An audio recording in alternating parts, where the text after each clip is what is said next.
And so I'll just introduce our friends here who are with us, who are going to speak with us. We have Wendell George here from Washington State.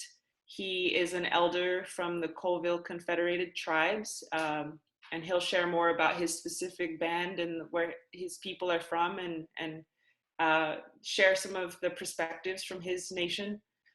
We have Filmer Bluehouse, who is of the Diné Nation, who is a knowledge carrier and has helped myself and many youth to recover our culture as Diné people. We have Betty Lyons, who is of the Onandaga Nation, and she is also working with a Native American law group, which helps to protect Native peoples from a legal perspective. And she's just a wonderful sister that I've had the pleasure of knowing for about 3 or 4 years now.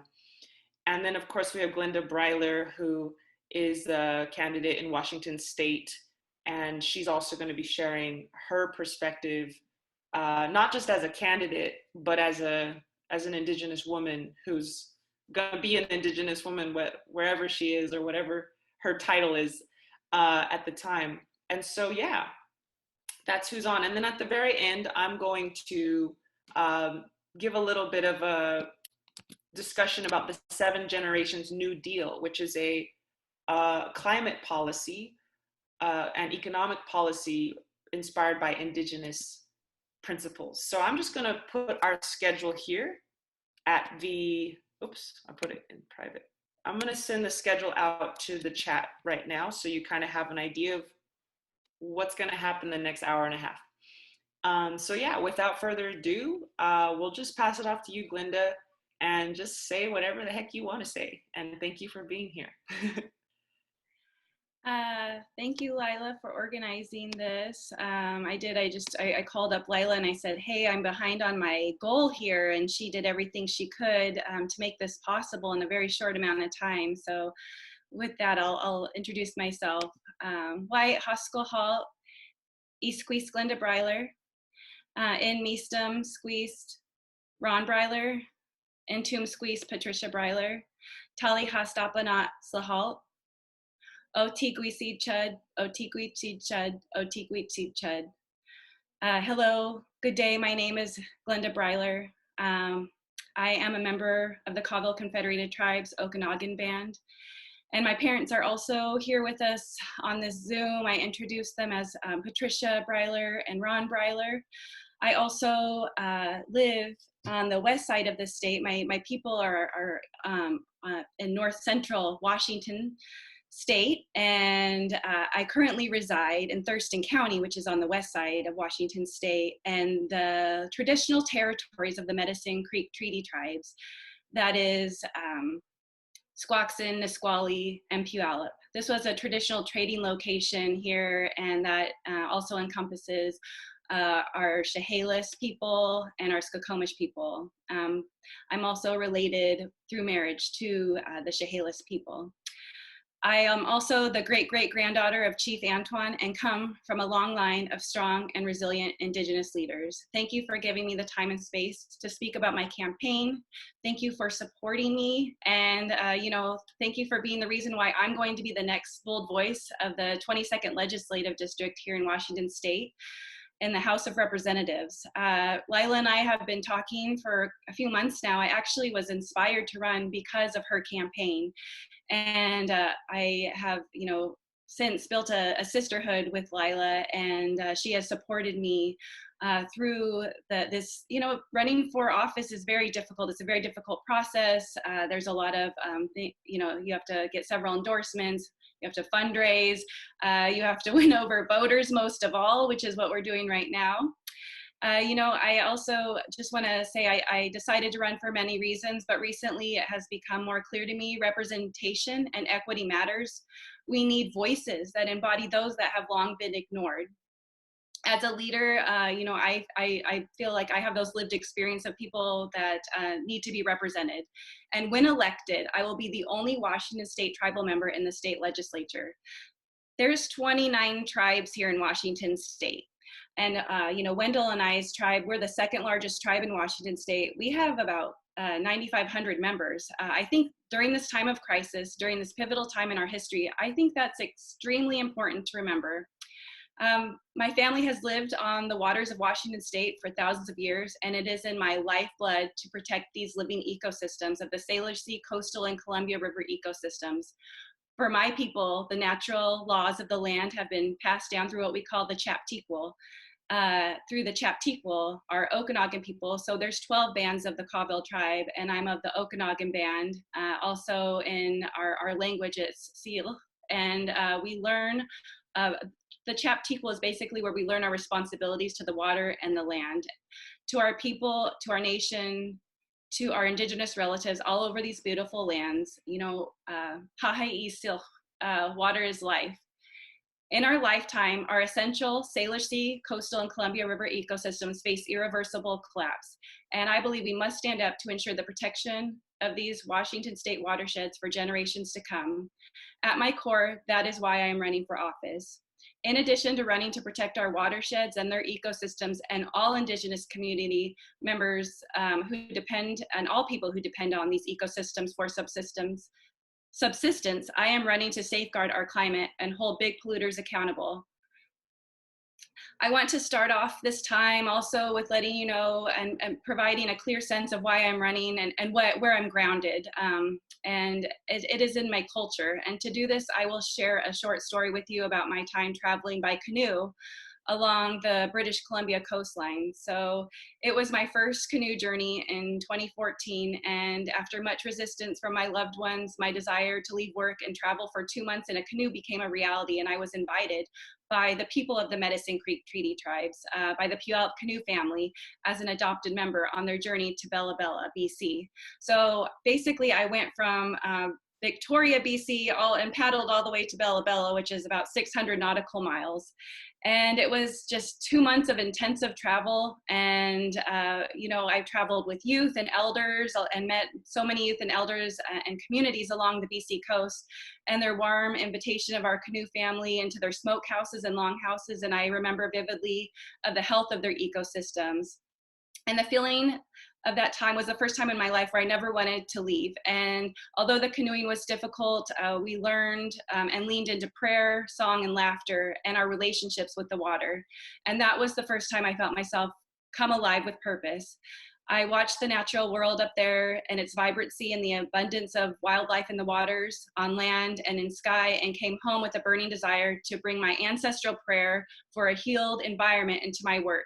And I took that prayer and it led me into helping organize canoe journeys along my own home waters, where Wendell and I are both from, on the Columbia, and even at Standing Rock. Now I am ready to bring that traditional knowledge and cultural understanding of my time spent in canoes, learning about environmental issues facing the shorelines of the Columbia River, Washington coast, and Salish Sea into a fight for legislative action. And that is my reason for running. And, you know, in regards to Standing Rock, Lila and I have both, you know, we were at Standing Rock within probably a week of one another during the protests. I traveled there with my Indigenous brothers and sisters to defend the rights and lands of the Standing Rock people. I engaged in organizing canoe journeys there, a canoe journey in 2 days. There was a call to the people of the Pacific Northwest to come and paddle from the Standing Rock people.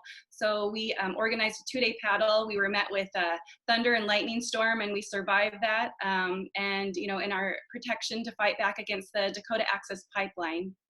And meeting so many people and creating lifelong connections. I spent night and day, you know, now currently, I believe that we need to continue to fight for this protection, and not what Billy Frank Jr. says here of the Nisqually tribe, who is now an ancestor, you know, and what many of our tribes say, it's not for us, it's for the next 7 generations. It's for the 7 generations back, for our ancestors, and for our children and our children's children. And just one last part I want to share about our people. So historically, the Colville Confederated tribes, we gathered in a prolific fishing location called Kettle Falls. And because of the implementation of the Grand Coulee Dam in 1941, our prolific fishing location was inundated. this was a location where all of our tribes in the Northwest gathered. And it was a place where we would catch salmon, and we would pick roots and huckleberries, and it was the people of, you know, our 12 bands. So we have, basically it's looked like 12 tribes in one tribe, and that includes Wendell's tribe of the Wenatchee people and the Eniat, my family's band, the Okanagan.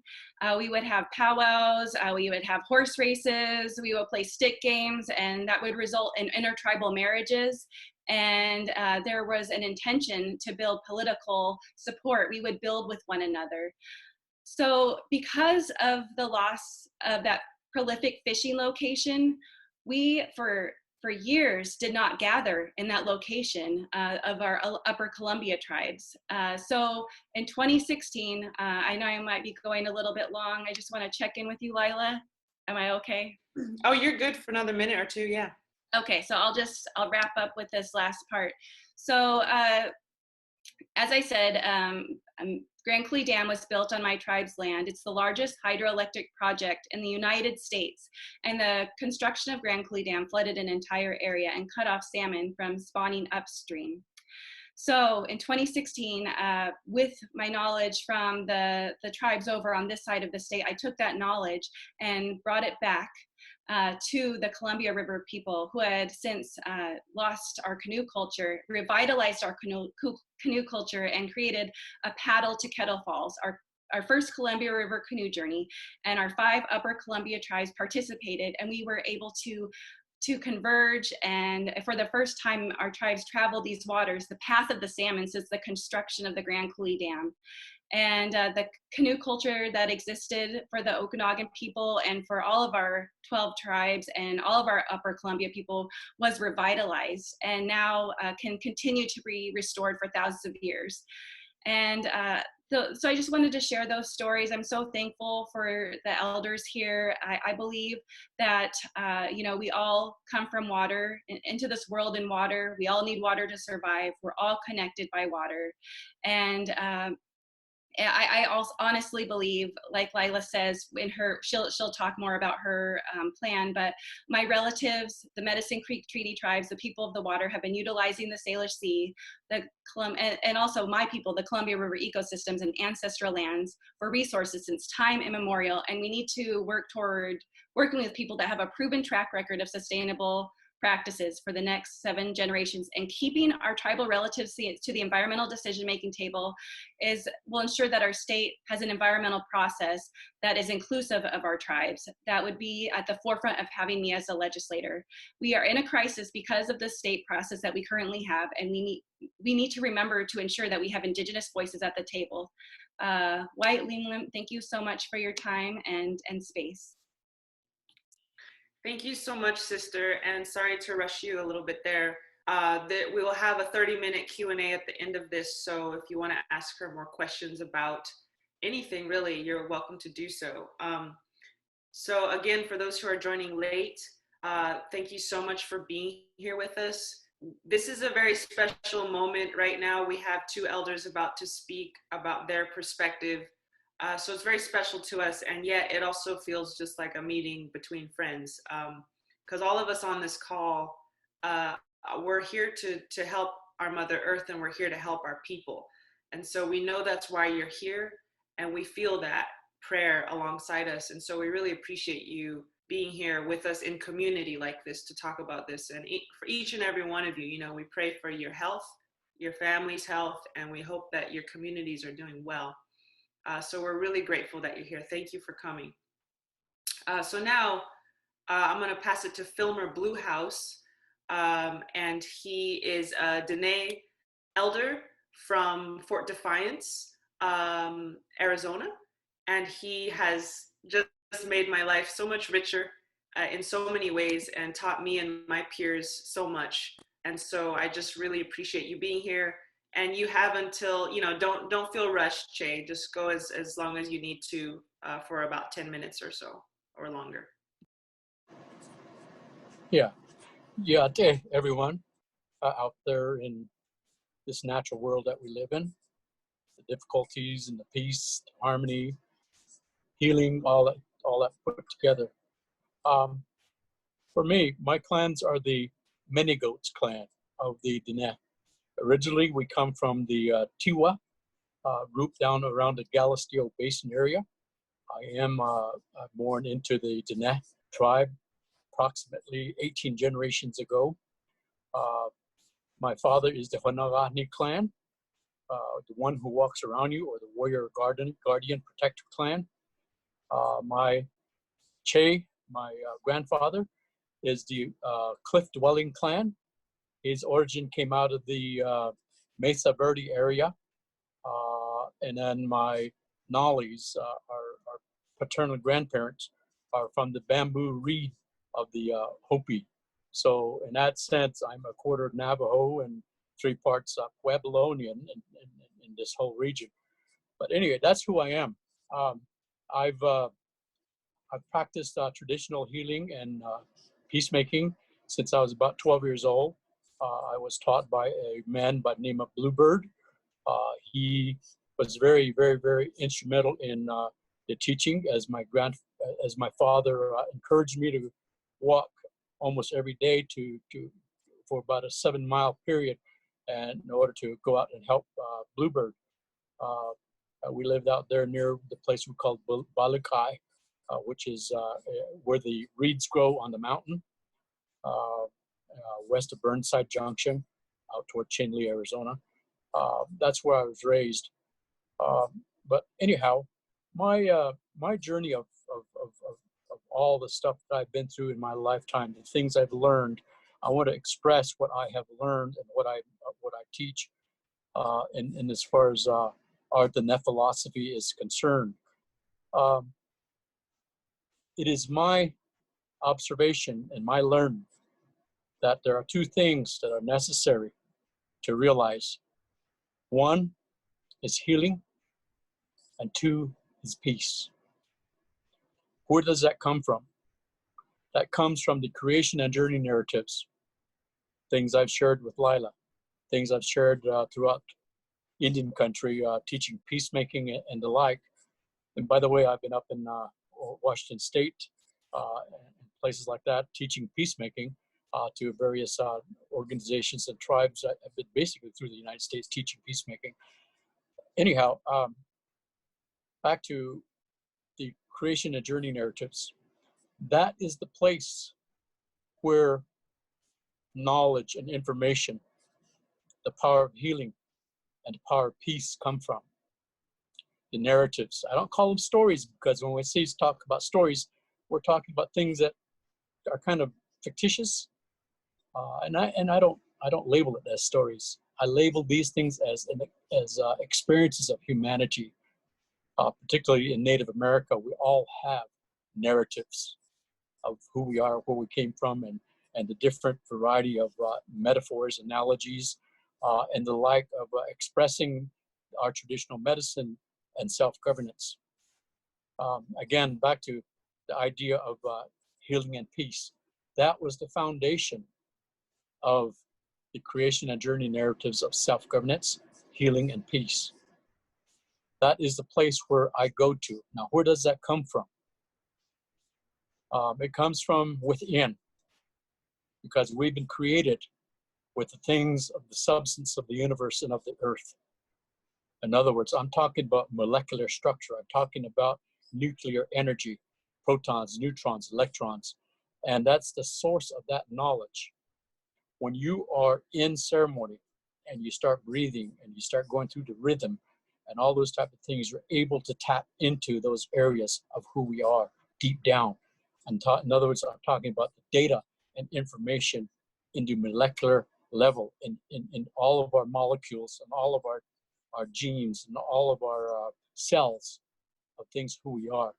So that's the ability we have, is to go down into that level and to really understand and know who we are.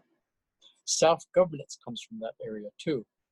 So it's important to know that. And then, people will say, well, prove it to me, that's the source. I said, well, do you have dreams sometimes? Some dreams are scary. Some dreams are so pleasant you don't want to come out of your sleep. But that's what you're doing, is you're visiting yourself. You're visiting that data and that information of creation that is within self, down in that level of who we are as humans. All of us, we have those things. We are created equal in that way. So in that sense, going back to that area of who we are. Now, how do we bring that out? We bring that out through narratives, our creation and journey narratives. We also bring it out through songs, chant, ritual, ceremony, ritual object preparation, ritual object use. We go through body language, eye contact. We go through symbols. An example of symbols is when I was up in the Grand Coulee Dam area. I was taken down to a panel of hieroglyphs up on a rock wall, and I stood there and I said, "Whoa, I can read this," even though I wasn't from there. Okay, so that was the expression of that people, of their knowledge that they carried and transcribed it on a stone cliff. And that's amazing. Those are the places you go to, those sacred places, to go back and study those things. So those are the places you go to find that knowledge. You practice it, you express it, you bring it out through sacred mind, sacred voice, sacred body, sacred spirit within those levels of knowledge. That's where you go to. There are different ways of doing that. Every culture has their own way of doing that. And for us, it's that going into that moment of ceremony, that precious moment of contact with the knowledge of the esoteric, the sacred, the holy people within self. Okay, so that seems to be the way that I've been able to express the knowledge that I've been given, that is imprinted in my genetics, in my DNA. That is the place we go to, and that's where we find that stuff. So by knowing that, we all move forward. We all move forward together. Yes, we are the sacred. We are the ones that have power of the mind, power of the voice, power of the body, and power of the spirit. We have the power of the elements, the universe, the earth, the masculine, the feminine, represented therein, our Mother Earth and our Father Universe. Those are the things that we go to. We recite those things as if we're looking into the stars up into the universe. Each and every star beaming to us knowledge and information, the energy that comes from those places, bombarding into our bodies, being absorbed into our genetics, into our DNA, our RNA, things of that nature. And that's who we are as people. And I encourage Native America to really go back to that place, to rediscover that. And we know, all of us, we've had the experience that we have been destroyed almost by colonization, by bringing in the codification of law for power and control, for stratification of class structure, all those type of things. In our culture and our traditions, we have what we call the egalitarian concept of self-governance. The awareness of self is the place where we have these notions of peace, these notions of healing. And that's what it was really all about. But since colonization, that has changed extensively. It's brought a lot of things into question, even about our abilities, even about who we are. The things that happen through the Bureau of Indian Affairs school systems, the parochial churches, the things, the church systems of schooling brought in by Captain Pratt, those folks try to eliminate us as a people, try to eliminate our sophistication, because they did not understand that part of our science, that part of our self-governance. So here we are today. We're rediscovering. We're going back and finding those things. And I'm saying that, go back and look at it. People up there, the northeastern seaboard, people everywhere. I've been up in Oregon and Idaho and different places like that, and down into Alabama, and the Alabama Cachada in Texas and a variety of other places. I've been teaching peacemaking, and I encourage them to go back and find their own cultural and traditional ways. And there's another base in information. It's interesting that the colonists were able to preserve some of that knowledge for us. For instance, the Franciscans, when they were following the Spaniards, they kept immaculate records of the contacts, and they did studies and research that they have indexed and counter-indexed. And some of it is over there in a place called Sevilla, Spain. Okay, there's a place there that is called the Archivos de Indios.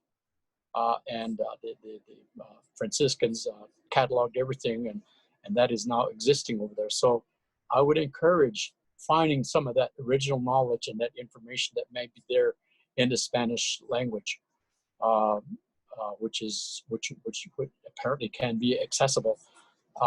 So there are several places that, but the ultimate journey is really going back within. How do we regulate ourselves? How do we self-regulate and self-government ourselves? How do we use that to provide the influence of healing and peace among each other, among tribes, amongst groups? Sure, there were skirmishes. Sure, there were battles and that type of thing. But then again, ultimately, we always achieve peace after that. So that's what I wanted to share. So throughout the world, as we're in right now, I see that the pandemic is something that is occurring, and there's going to be a paradigm shift. It is happening right now. There are going to be people who are going to be destroyed, and then others that are going to be sustained. And this is where we're at. And I think that when I look back at the water protectors up there in the Dakotas, they used a lot of peace. They were unarmed. They used power of mind, power of voice, power of body, power of spirit. While those yahoos up on the mountaintop were using their weapons to try to influence us. Sure, there was pain, but ultimately, the prevailing, stopping those oil lines up there. I was up there. I did prayers for those people. And I'll be honest with you, it works. It works. So, Lila, I want to thank you. And then as far as the running for the Senate and the House and the state, I encourage you, go forward, be determined, get things done. That's what I just said in Navajo. So thank you for your time, everybody out there that is listening in.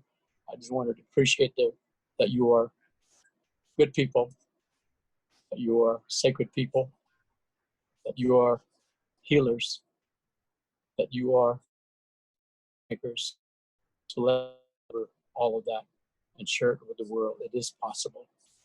But also know that on that journey, there's going to be difficulty. We learn from difficulty. So things of negativity, things of danger teach us how to overcome. And we've had that journey of being destroyed. So now it's time to overcome. Thank you. Oh, thank you so much for that. So appreciative of your presence here, and thank you to everyone who's listening and soaking in these words from our elders. No matter where you're from, or which tribe you're from, or which continent your ancestors are from, you're welcome here. And we all have ancestors to learn from and call upon. So I'm going to let Glenda introduce Wendell, our next speaker, because she knows him just a lot better. And I'm just so grateful that you're here, Wendell. Thank you for being here. Yes, I want to introduce Wendell George. I have known Wendell since I was very young through our church community, through the Spirit and through Creator.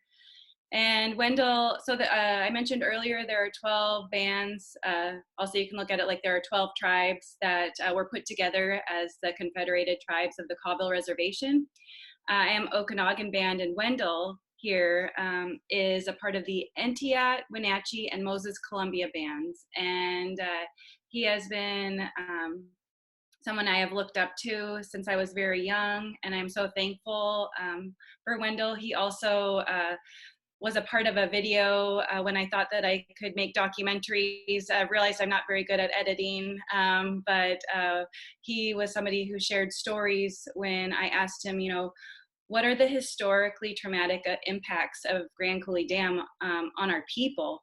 I want to do a documentary on this. I want to talk about the impacts and what we can do moving forward. And so he allowed me to share time with him then. And I called him as I was reaching out to somebody who knew about our traditional forms of Indigenous governance from where our people are from. And, you know, Wendell has just come highly respected and acclaimed. And I know he has a very rich and knowledgeable background and has supported our peoples, our community, to be one of the strongest tribes in Washington State and sustainable. And so I just want to say Leem Limp to Wendell, and if you want to go ahead, Wendell, thank you.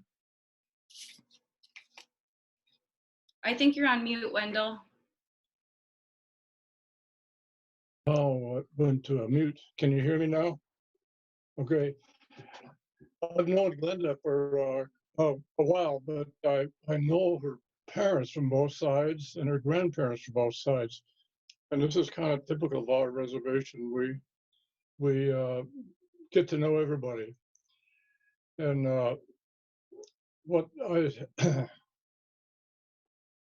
we like to introduce ourselves by describing who we are. My grandfather on my father's side was Chilko Sass, who was the last chief of the Inuit tribe. And I know a lot of you don't know where Inuit is. It's down south of our reservation by Wenatchee, which is right in the middle of the state. And that was a small tribe that lived right in the Inuit Valley. And the grandfather, the son of my great-grandfather, was Lahome. He was the first one to move up our reservation.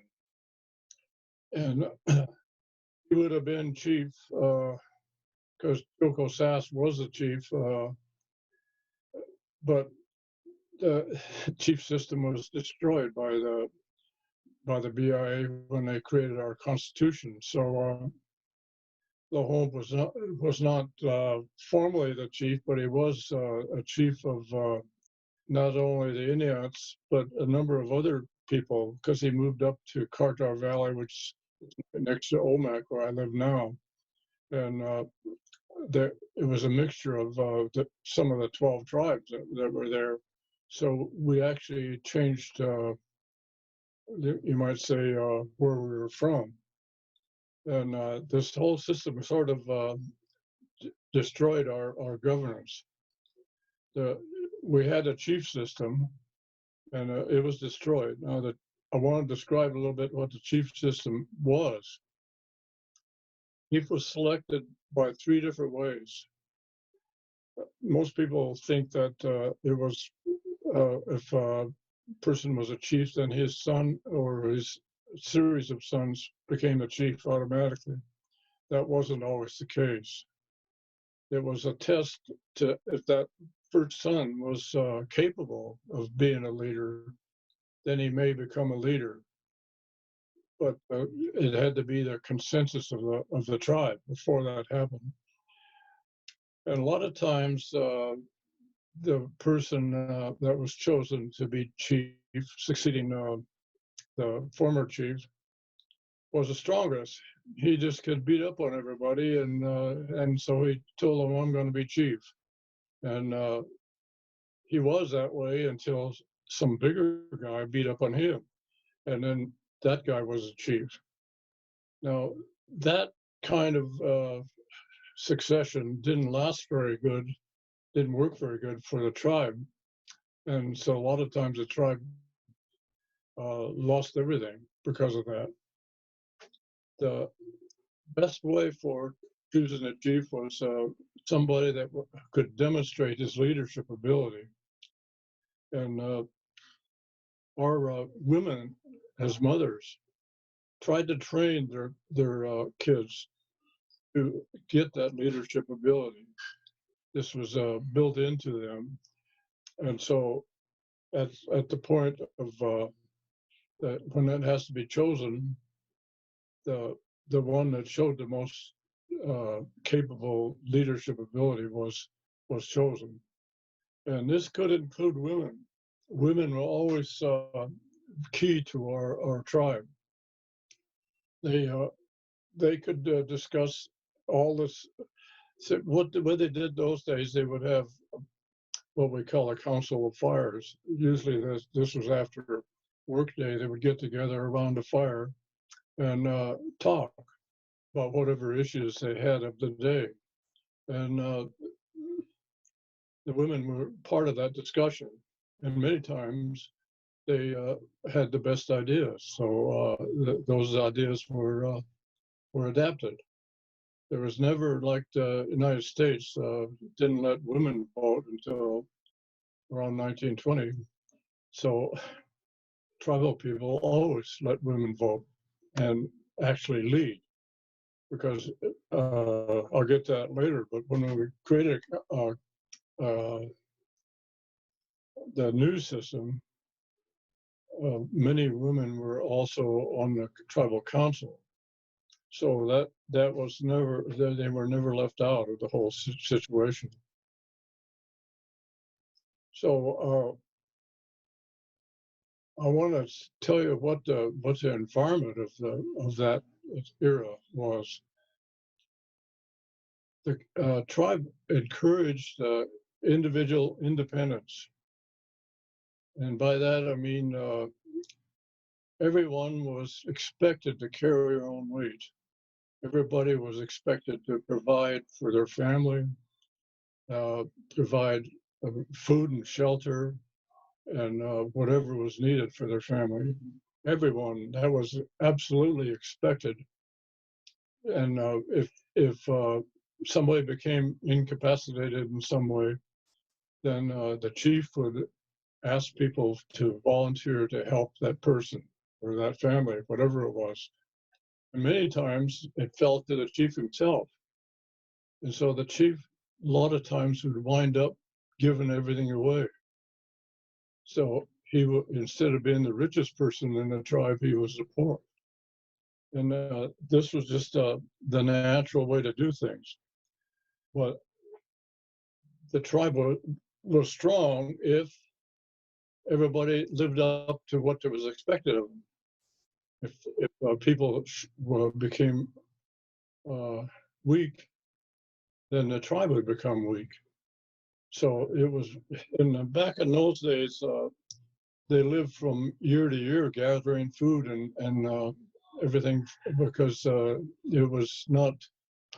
We didn't have any freezers. We didn't have any way to keep food, so we had to dry it. We had to work with that. And so that took a lot of time and effort, and everybody had to contribute to that. And so I'm just trying to point out that the chief was not a sole decision maker. He would go around the tribe and ask everybody what their opinion was on whatever issue they were trying to discuss. And he would try to come up with a consensus of some kind. And normally, after all this was done, the consensus was unanimous. Very seldom did they have to work on a percentage of positive votes. So what happened then when we changed to the council system, the BIA gave us a definition of what the council was to look like, and they tried to make it look like the United States system and their constitution. But as you know, the United States Constitution had a lot of faults to it. That's why they had to have the Bill of Rights. They didn't even let women vote. So there was all kinds of problems with that. And when they gave it to us, we couldn't take what they had and make it work the way our tribe was meant to work. We had to add things like referendum, which would mean the tribal members could petition to the chief to get things done. And that was carried over to petition to the council to get things done as a referendum vote. And also recall. I was describing how the chiefs were selected, and they were replaced if they didn't really have leadership ability. Well, in a council system, there is a recall. So that system included what tribal people preferred. And I'm sorry to interject, Wendell, but here's the 2-minute warning that you asked for. Okay, I'm trying to compare now the council to the chief system. The council system then, the way we set up, we eliminated all 12 tribes. It was never even mentioned in our constitution. We didn't do that. The BIA did it. And they defined 4 districts, just like the United States Constitution has districts. And those 4 districts then had individual tribes at each one of them, but they weren't all in one. They were spread out through the whole reservation. So the council members, when they became council, would become working just for that district. And they forgot all about tribes individual. And they actually forgot about the reservation or the tribe as a whole. So we call that districtitis. They were 4 systems were working against each other. And that was bad and hasn't been solved yet. The council people tried to get that changed, but they weren't able to do that.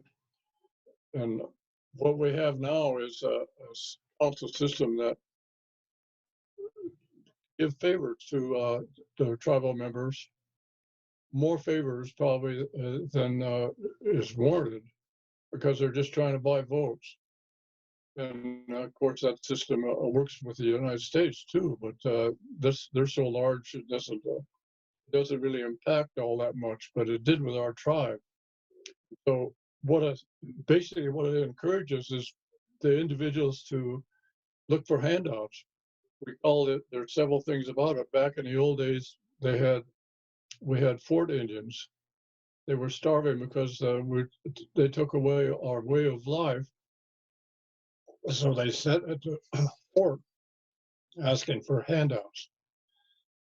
Now we have reservation Indians that sat at the headquarters waiting for handouts. So it discourages individualism and causes total control by the council to control our economy, and it weakens everything because we don't have the individual people working, carrying their own weight, and that is being changed gradually. The younger people that's coming in realize the situation is there, and they're trying to make a change. And Glenda is one of those younger people. That's why I'm encouraging her to do what she's doing. She speaks about water rights, and that's one of the things that's our lifeblood. Without water, we don't have anything.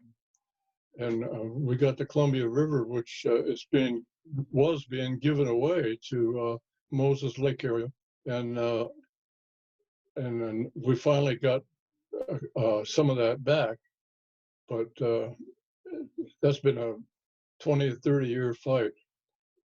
Okay, I want to conclude it by saying thank you for allowing me to come in and discuss some of this.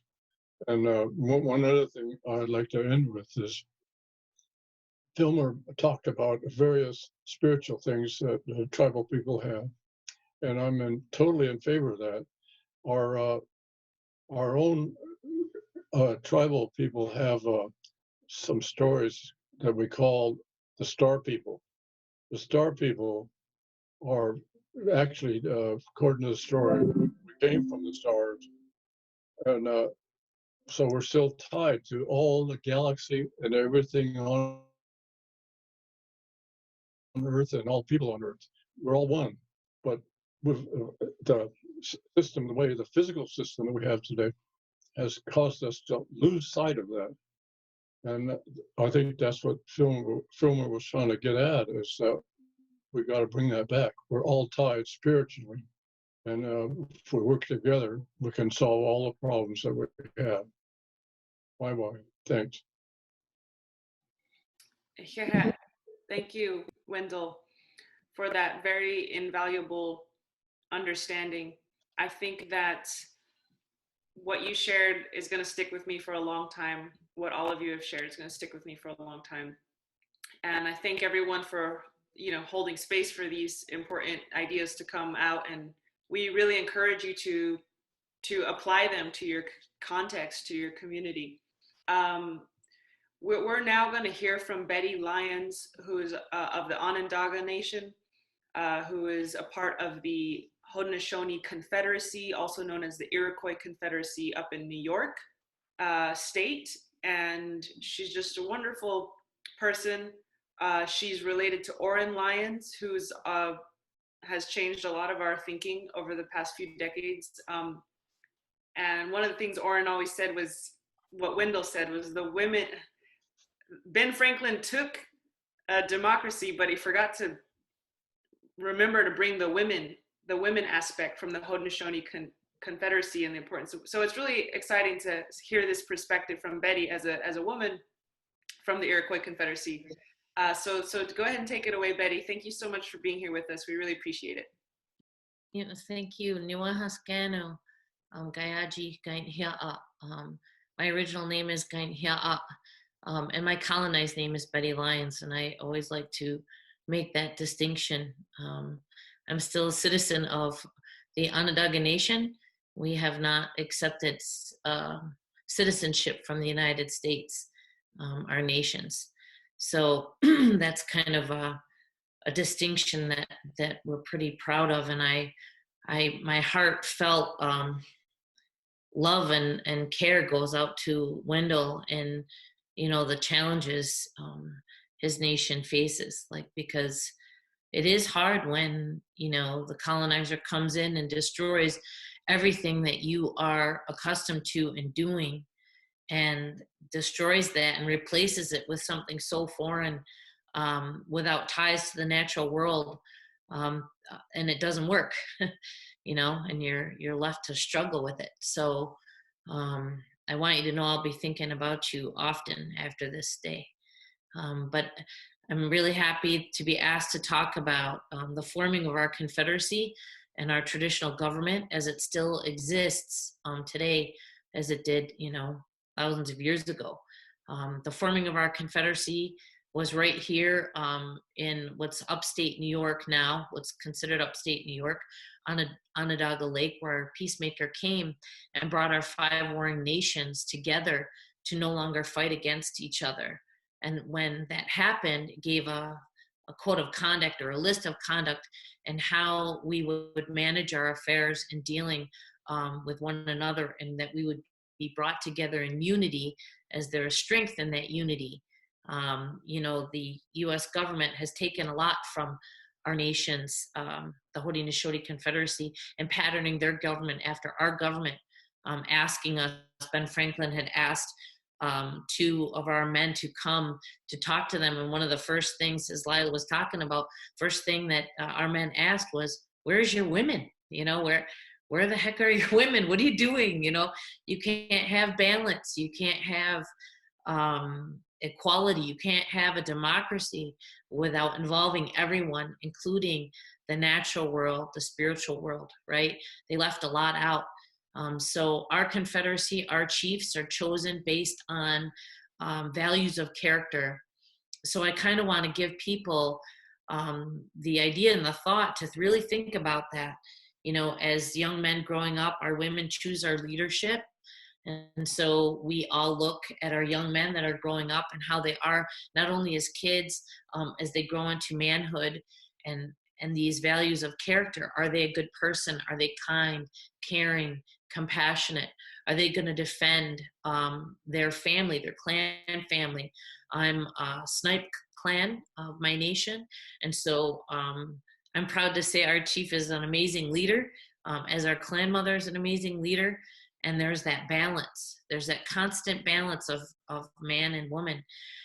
And the women have the right to remove. So if that leader, after they've lifted up that leader, he's not fulfilling his duties, and he's going what's called off the path, we can then say, wait a minute, we don't agree with how they're conducting themselves. And so we try to bring them on. And if at that time they choose to not come back on the path, then that clan mother has the right to remove them and to replace them with somebody else. So I want you to just imagine what the US would look like if they had the right to do that, right? Because this situation, well, of course, this administration would have never happened in the first place. But if someone of that kind of character was in there, certainly they would have been removed right away. And so we always say that unfortunately, it's not going to go right for the United States in their quest for democracy, because they never seem to fully incorporate, women, the environment, all of these things that are integral to making it work, to creating a balance, instead of this domination that happens all the time. So we're matrilineal. Our system of government is matrilineal. And so there are 49 chiefs and only one title out of all, well, there's 50 altogether, but 49 are picked by women and only one is picked by the men. And that's our spiritual leader of our Six Nations, who is our Tadadaho, who is my partner, Sid Hill. And so that position, they're all, as Filmer was talking about, Wendell were talking about, these are positions of responsibility. It's not about positions of power, about wanting to have this kind of prestige, power, and control. They're positions of responsibility, and those responsibilities that we have to the seventh generation, yet unborn. And it said that when our council comes together and they go to decide on these very important issues, that the faces of the unborn are looking at us from under the earth.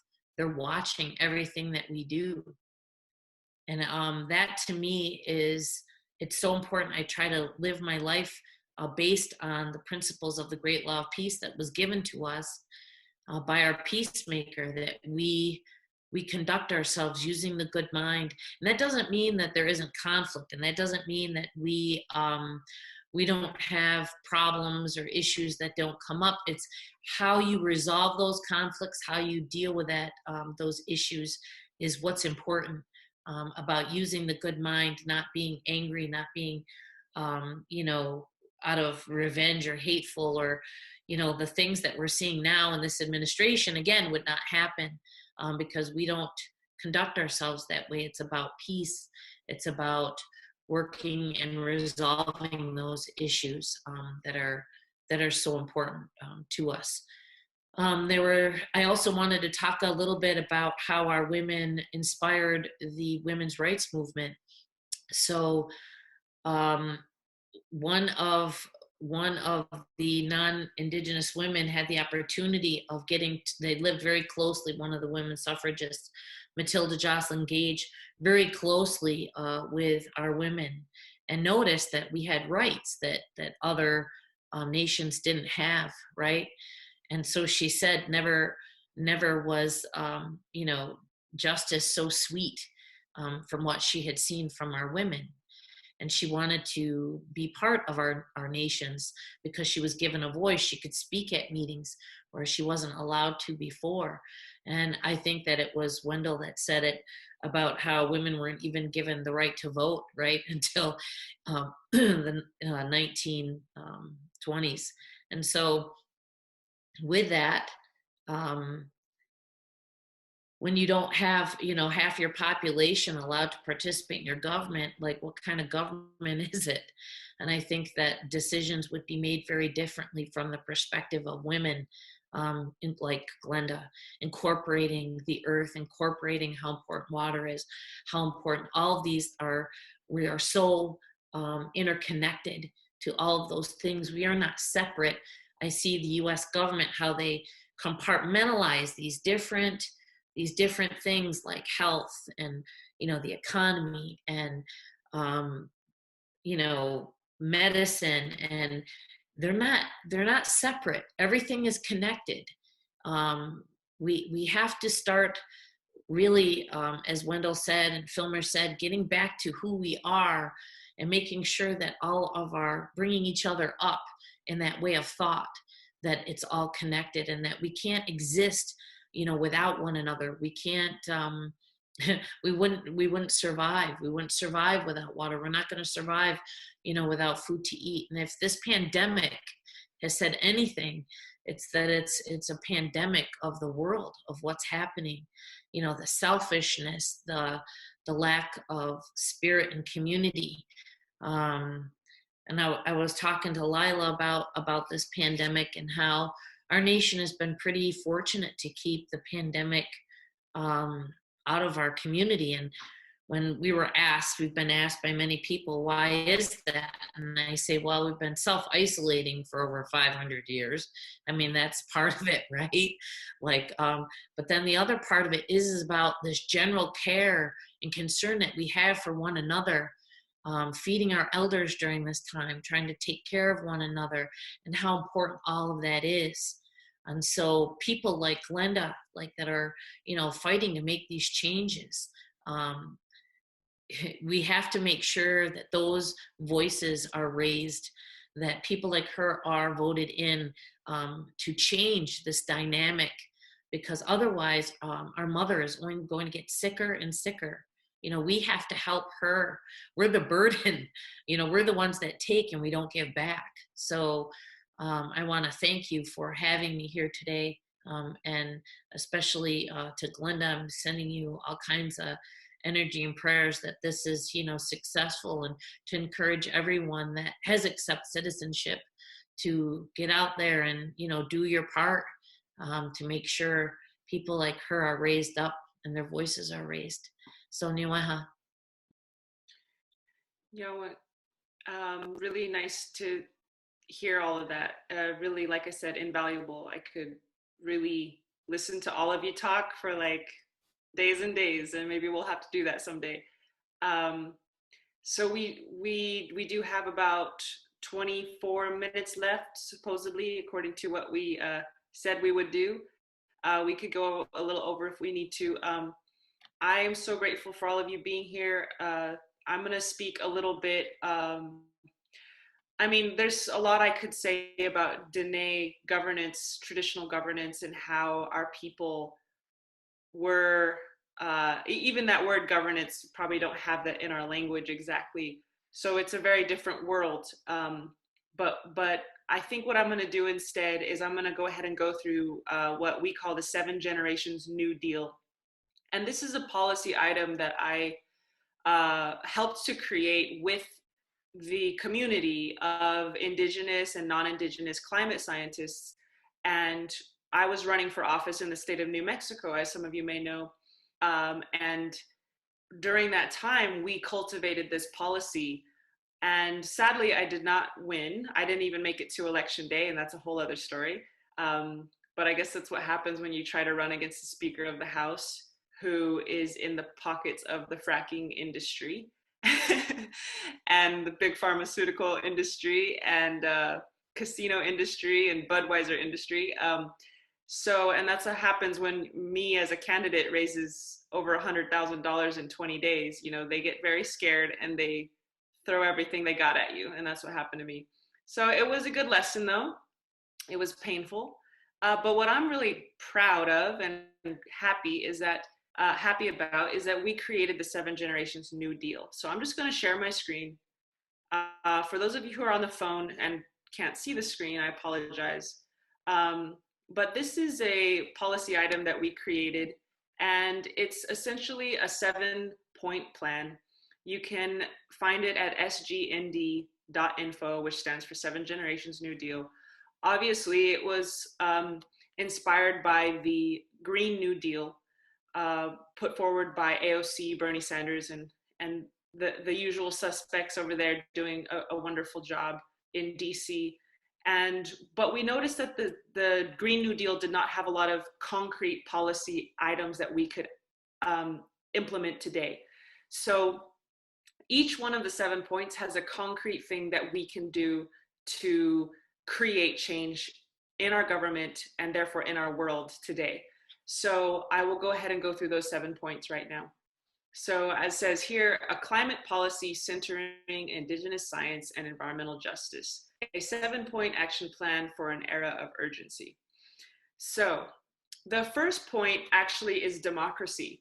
The political influence of the oil industry is a threat to our democracy and climate. While this may seem obvious, little has been done to protect the government from corporate control. This is our first point, as without this, much work will be futile. Until this is addressed in a serious way, we will continue to live suppressed beneath the thumb of the oil oligarchy. We must demand the concrete elimination of campaign contributions from oil, gas, and other corporate moguls to political candidates. So again, this is a climate policy. It's diverging a little bit from what we've all been talking about here, you know, with Filmer and Wendell and everyone, and Betty and Glenda. So, but what we're saying, this is the actionable item, is that until we remove the ability of the oil industry to contribute to candidates, like right now, Glenda could be heavily funded by the oil and gas industry if she let them. And then she would be beholden to them once she got into office. And that's why we aren't really governed by politicians. We're actually governed by oil companies, because of Citizens United, because of ways that corporations are allowed to donate to political campaigns. So that was actually number 1 for us. Number 2, Indigenous science. The value systems and conceptual frameworks that got us into this crisis will not get us out of it. We need to look to societies with a proven track record of sustainability for solutions. All representatives at every level of government must fight for Indigenous-led task forces to appropriately compile and integrate this guidance into our national policies. So in other words, we need to have, Native people who are, have all these solutions that Filmer said, that Wendell said, and bring this knowledge into our government. So that was the actionable item here, is a concrete task force that is led by Indigenous peoples at every state government, ideally, that goes out and it's their job to compile climate science and ideas from the local tribes and bring it into our policy. So that was number 2. I'll go share my screen again. Number 3 is structurally shifted green economy. So this was in New Mexico where I ran for office. So it says a 15 square mile solar farm would satisfy New Mexico's electricity needs, eliminating the need for nuclear, coal, and natural gas. Why couldn't current oil industry workers not only build this infrastructure, but own it too? This is many ways we must fight to restore economic power to the most marginalized.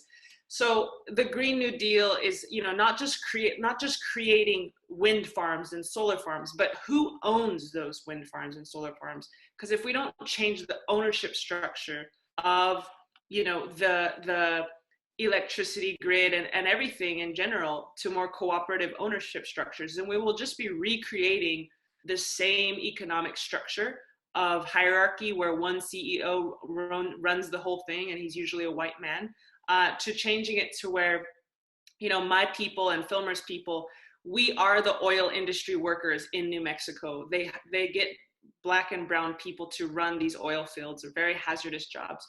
Why can't they not only build these solar farms to get jobs, but then at the end of the day, own those solar farms as well?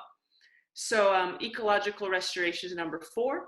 I won't get into that too much because we don't have a lot of time, but suffice it to say that if we can heal the tissues of the earth, we will heal our economy. Like Betty said, people think economy and ecology are 2 different things, and that we can build one by destroying the other. We can't. They're the same thing. So healing our earth it will not only sequester carbon, but it will also create a more sustainable economy. 5 is equity. Clearly, the US emits half of the world's, or rather, sorry, not half of the world's, it's the second greatest carbon emitter in the world. And so I don't know if you've seen that map where there's, every country is resized based on how much carbon it emits. And, China's very big, the US is swollen, but Africa is like really tiny. It's almost not even on the map. So even though Africa is not emitting this carbon, they are bearing the brunt of global warming just like the rest of us. So it becomes an issue of moral obligation for us as carbon emitting countries to not make the whole world suffer. So that's an example of equity, but of course there's many examples of equity. And the call for action at the end is the notion of sacrifice zones, where mostly people of color and poor communities bear the pollution brunt of our energy systems, must be formally condemned and altogether abolished. So, we can do that. Ronald Reagan decided that the Navajo Nation would be a sacrifice zone, and that's why they took uranium and coal out from under us and destroyed our water systems to give power to Las Vegas and Phoenix and Los Angeles. So that kind of sacrificial notion needs to be condemned and abolished. 6 is climate education, bringing a climate curriculum that is multicultural in nature into the schools is absolutely important. I mean, Greta Thunberg would never have done what she did if she had not been educated about what climate change is. And of course, we need this to be educated, not just from a white scientific perspective, but from an indigenous perspective as well. And 7th and last is systems change.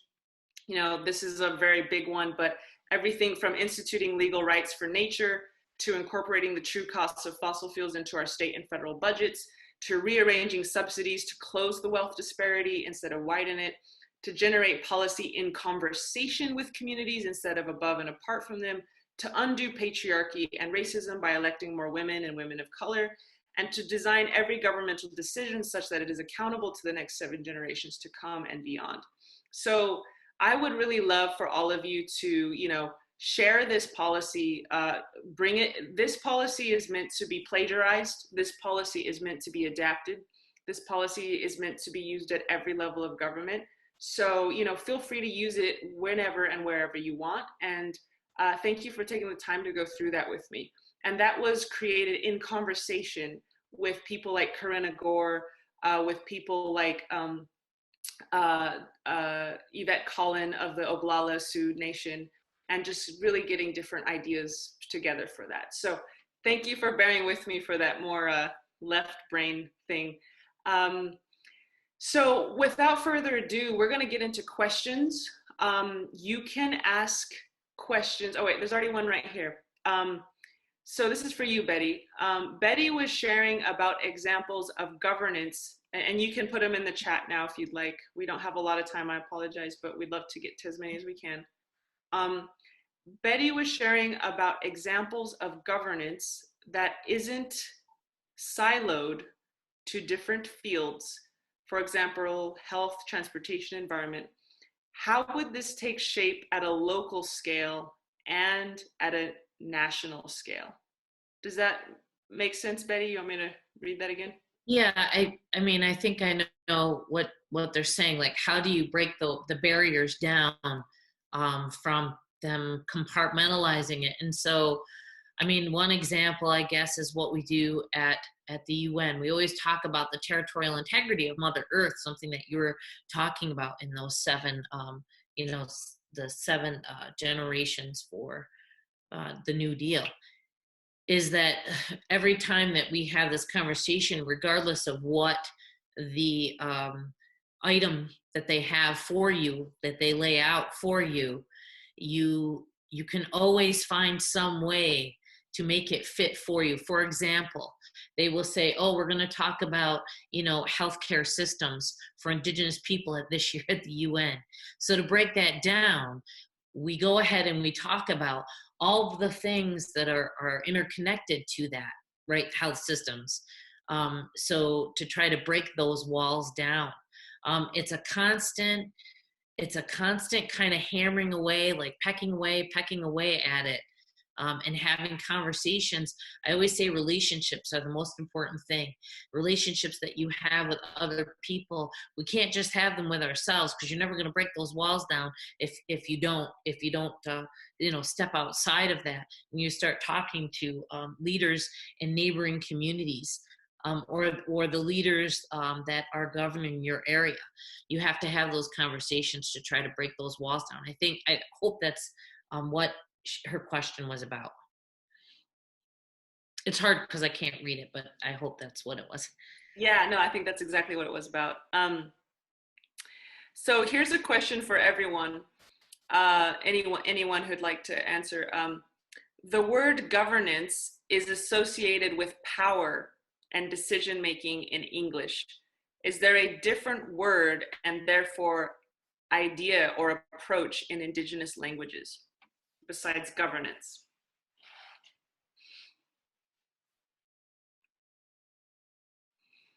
Oh, let me unmute you, Filmer. Hold on. Oh, there you go. Okay. Yeah, one thing that comes to mind is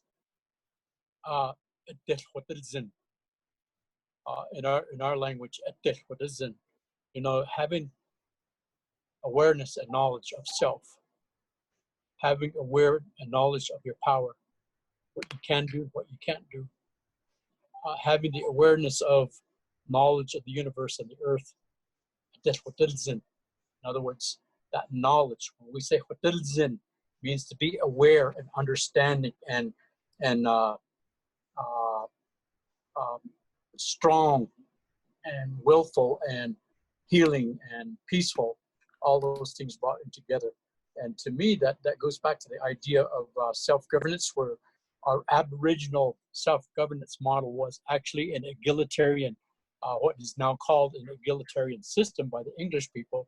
It's where things complement each other, where man and woman complement each other, as opposed to now the colonists basically have said that, well, woman is stronger than man, or man is stronger than woman, back and forth, yada, yada, yada, that whole glitch, that whole matter. But in reality, when you really go back and study, as an example here, the sacred feather, there's a masculine and a feminine in this feather of a left wing of an eagle.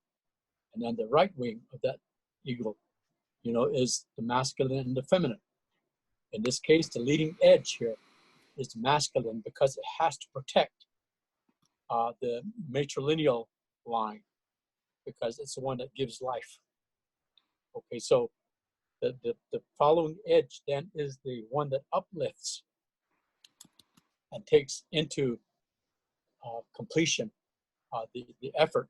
So in our culture, in our traditional way, until the colonists came, it's like we were told over and over, well, it's a man's world, it's this, that, here.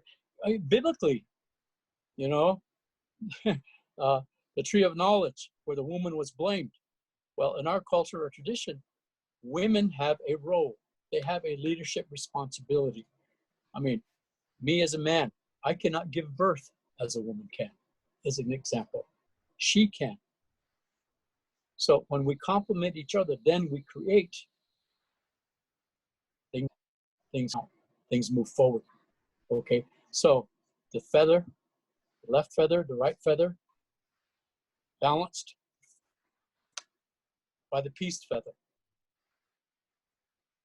Okay, over here is the left, over here is the right, and the balance is the center. And usually there are two of them that counterbalance each other to guide the eagle, the tail feathers of the eagle. This is the understanding of the basis and foundation of governance, using this metaphor, using this analogy of feathers. So that's where I'm saying that we must go back and understand these things as to the design and construction. How are these things brought together? How are these things cohesive in their design and their to allow us to aloft ourselves or to descend? Okay, these are the things that are the teachings of self-governance. An eagle self-governs. There is no man-written code anywhere that governs an eagle. But therein is that self-governance. So these are metaphors and analogies that we must go back to understand them, to know, to be aware. Even in nature, it'll help us understand. When we look at ourselves as men and as women, in our culture and our tradition, we think about our left-hand side as the masculine, our right-hand side as the feminine. This is the side we feed ourselves with. So it's nurturing. This is the side we defend ourselves with. This is the side we carry our war tools with to defend ourselves and to provide for substance and food. And over here is to nurture, to provide us that balance. Just as the eagle, we have that balance within. So in that sense, to say, and the colonial idea of men or women shall never be leaders, that is not a fact in Indian America. That was brought in by the colonists. Okay. When we look at the eagle, when we look at the relationship between the universe and the earth being the feminine and the universe, the protector. Okay, those two work together. And right now, because of the 7 points that you brought out, we need to reestablish that balance, that healing quality, because we become arrogant, we become stingy, we become stratification, we become, well, I have more power than you have more power. That kind of attitude. And that's, I think the Creator is reminding us that we need to gain that balance back. So that paradigm shift, I think, so important to understand. How does that balance occur? How does my father balance with my mother? I am my father. I am my mother. I am the universe. I am the earth. These are the things I am. I am the sacred fire. I am the sacred air. I am the sacred water. I am the sacred earth. This is who I am. So knowing those things intimately, okay, are so critical, so important.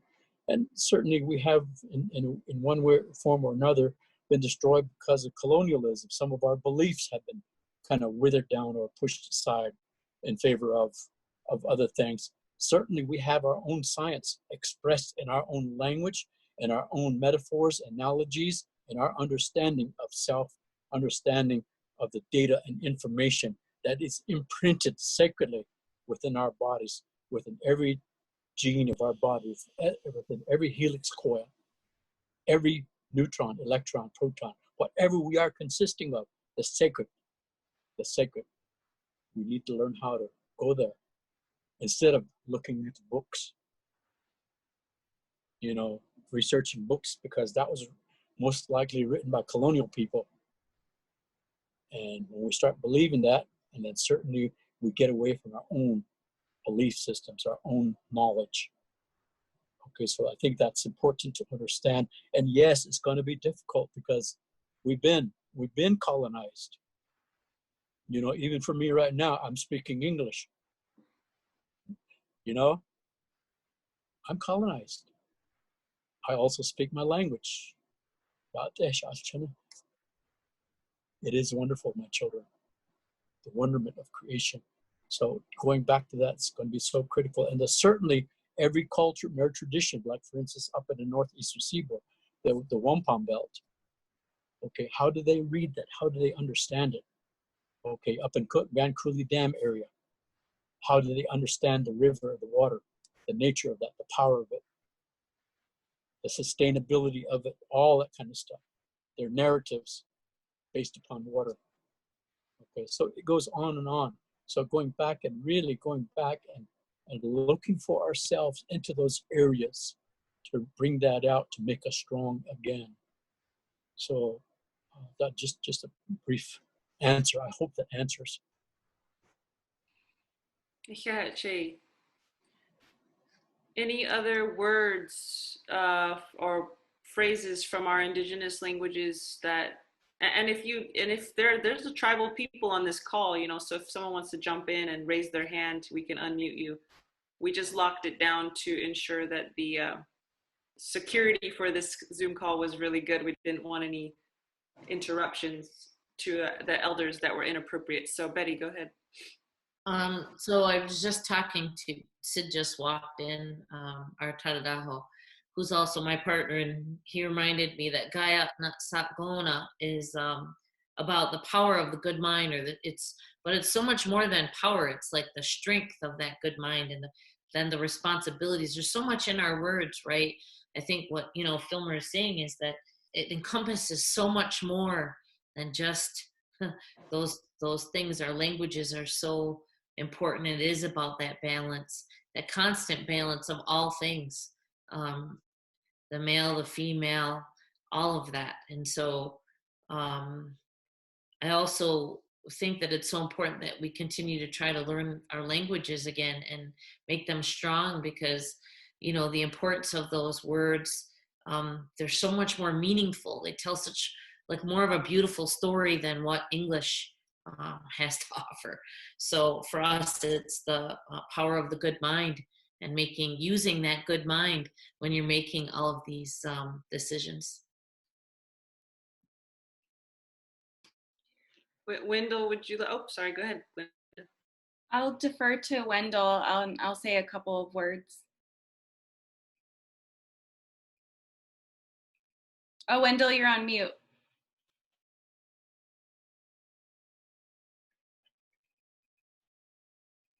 Well, I agree with a lot of what was said, but I think we have to be careful when we try to define this in terms of the English language, because English is, as all of you know, is probably one of the most difficult languages to understand. It's not made for total communication. It actually distorts a lot of the meaning. So when you say governance, I think that's spread out so far that you can't really define it. Because if you go back to the tribal chiefs, he wasn't governing. He never was governing. He was just taking people's opinion and put it together and trying to get a unanimous decision for whatever thing they were discussing. And that's not governance. That's working with everybody. And I think Filmer was trying to define this in terms of tribal ways. When we all start thinking that way, then we're not saying that there's a power above us that's telling us what to do. We're discussing things so we agree on what has to be done. And in today's world, there's so much disagreement. There's on every issue that you can come up with, there'll be somebody for it and somebody against it. In fact, there'll be a lot of people for it and a lot of people against. And the problem with that situation is they don't listen to the other side.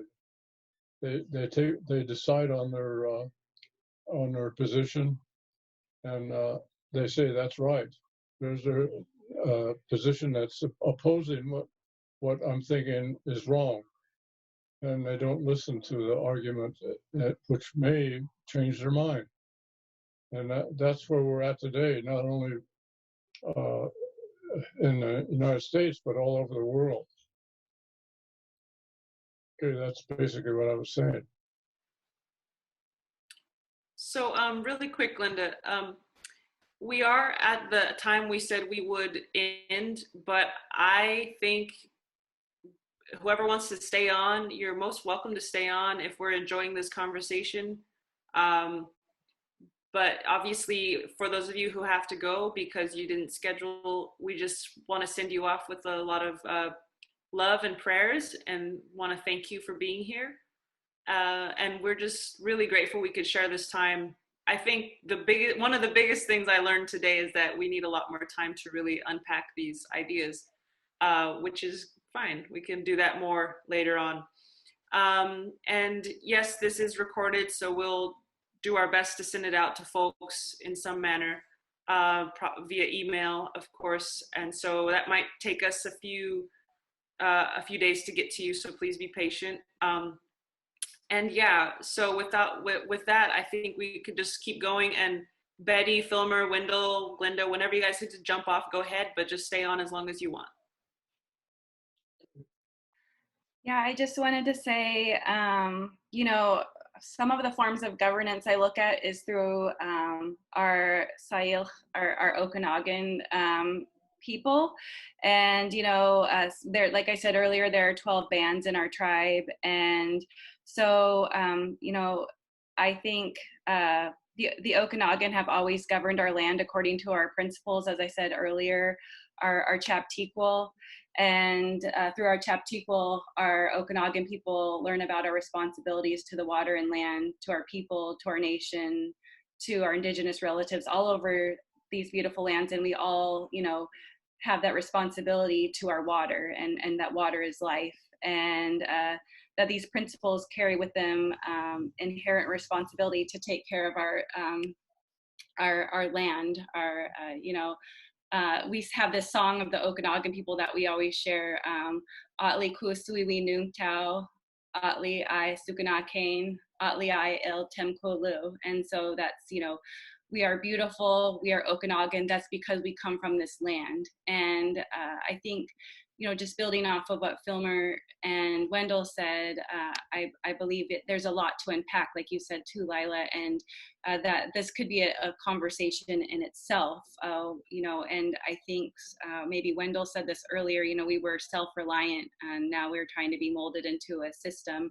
And what some of us are doing are going back to our old teachings to really unpack and learn those traditional systems of governance or self-reliance or whatever they meant, and how they're actually, you know, connected always to the land and the water. And also, you know, I always every morning say a prayer to the Creator and to Mother Earth and Father Sky, and connect with the Star People. And I learned about the Star People actually from the Maori healers in New Zealand, and I believe we're all connected, as we're all saying here, and as Filmer and Wendell said earlier as well. All right, I want to give, thank you so much, Glenda. And we have some folks who raised their hand. It's called Sharon K's iPhone. So I want to go ahead and unmute you, and just whatever you want to share there, go for it. Oops, if I can, hold on, let me try to, I don't know why it won't let me unmute. Oh, there you go. Okay, now you're unmuted, go ahead. Can you hear me? Yes. This is my wife Sharon, this is her phone. My name is Ron Kingbird. We're elders from Red Lake. And for Betty, I would just like to let you know before I say something. The original Totodaho Come to See Me, the one with the snakes you talk about, although I'm not part of the Longhouse, one of your helpers came to see me. But what I wanted to say was it's important to get people into these positions of where they'll be heard about the environment and about our ways to help the world. It's important to understand that we choose the people that have a connection spiritually to the spirit world, to the spirit messengers that have the most connection to the spiritual realm as well. I think that's very important because everybody has a connection to a universal knowledge with the Creator because we come from it. However, some people have tapped into that connection more so than others so far.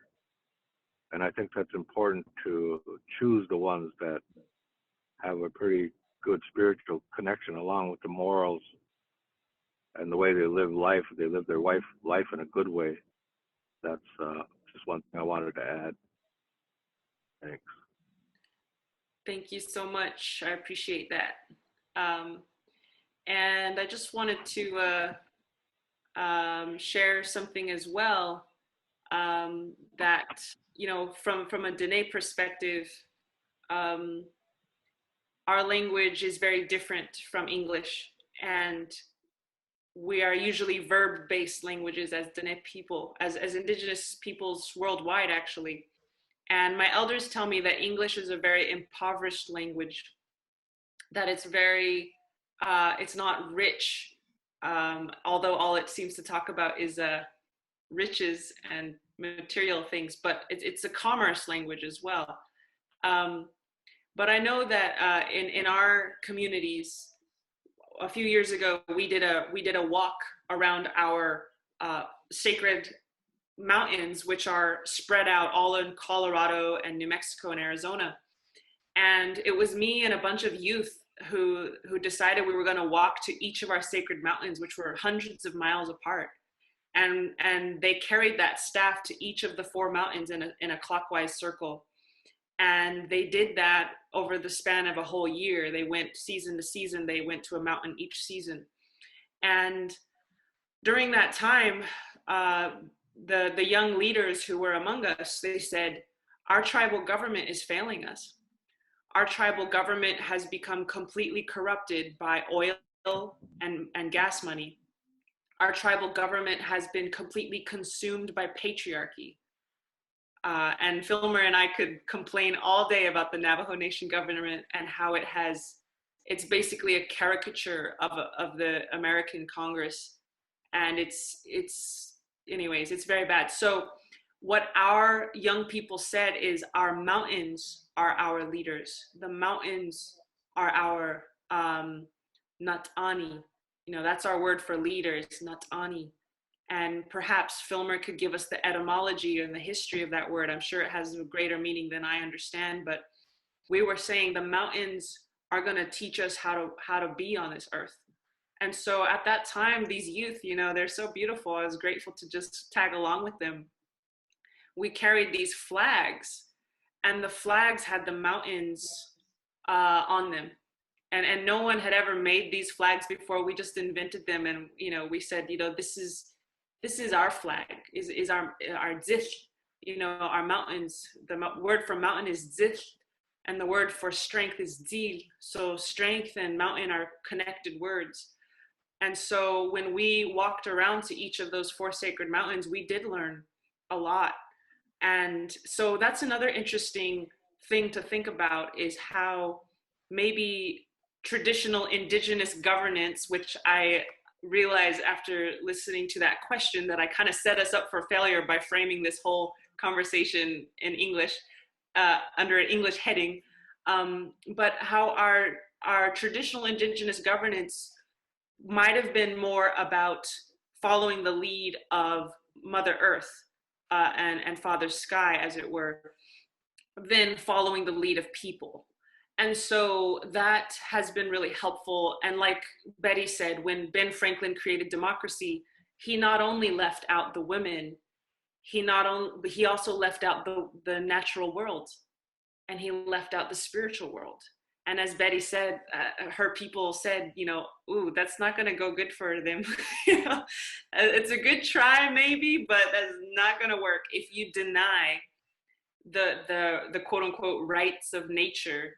If you deny these beings as, they're not really human, and they're just objects, they're natural resources, you are going to eat your own foot, because they are a part of you. And so I think that's something to consider, is that in traditional indigenous governance, not all of our leaders were human beings, In fact, probably none of them were. Our leaders were creator, our leaders were the water, our leaders were even the animals, who were not seen as animals, but as relatives. So that's one last thing I might say right now, is the concept of relatives. When we understand that that's not just a rabbit, or that's just a tree, but those are our family, that's when we become a very evolved and sophisticated and intelligent society, because we start to expand the concept of personhood and humanhood to all things. So even though a tree is not a human, we treat it the same way we treat our human grandfather, our human grandmother, etc. That doesn't mean we can't harvest it, because harvesting is a part of managing the earth. Actually, it's part and parcel of pruning and thinning and taking care of the earth. but you do it with that intention. And so that word Diné, we're also known as Navajo, but Diné is our traditional word. And what that means is, a lot of people say it just means human, but actually it really means being, because not just all humans are Diné. According to our ancestors, everyone on this call is Diné. There's not, oh, you're white, you're black, you're Apache, I'm Navajo. We're all Diné. We have different clans within that, but we're all Diné. And then we extend it further. We see that horse. We say, okay, that's a Diné. That's a being. Even the mountains are Diné. The mountain is a being. It's a relative. And so in that manner, we expanded the concept of personhood, and therefore what needed to be respected, to all things. So I'm going to stop rambling, but I just thought I would add that there. So we could go on to another question if you all would like. Everyone's asked a lot of questions. I apologize, I don't know how to get to them very quickly, but one of them was, how can I, as a European descendant person, learn about these things and integrate them into my life and my community without culturally appropriating? So does anyone want to address that question?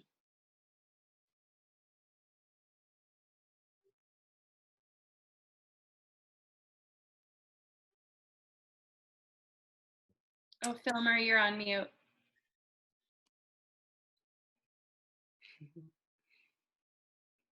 I can't hear you yet. I think Filmer's trying to talk. All right, I'm trying to unmute you, Filmer. Give me 1 second. Oh, there you go. Wait, no, there you don't go.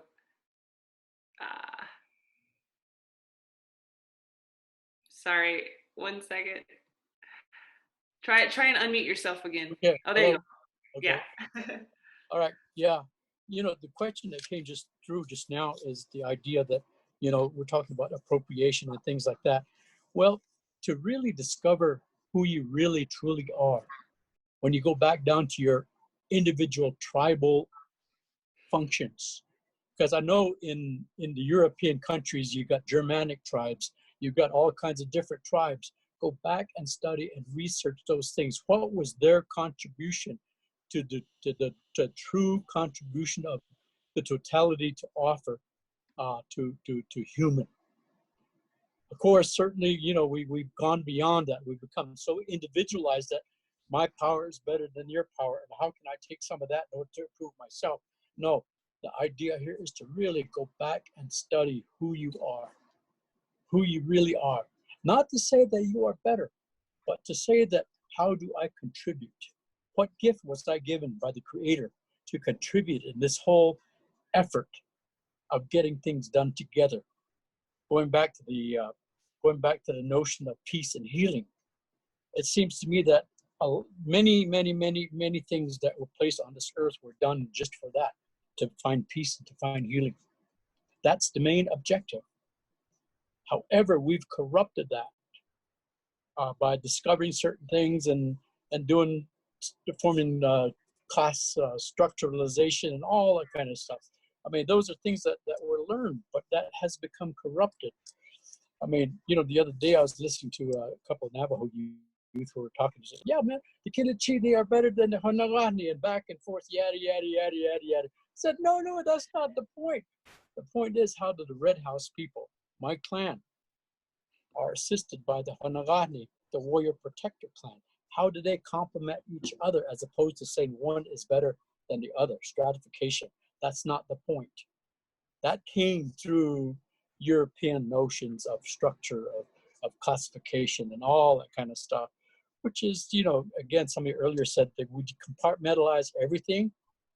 Okay, everything is compartmentalized.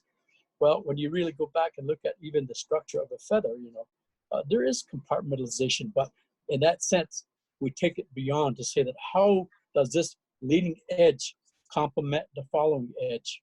How does the stem down the center provide that balance between the two? What is the governance? What is the notion of governance coming out of this?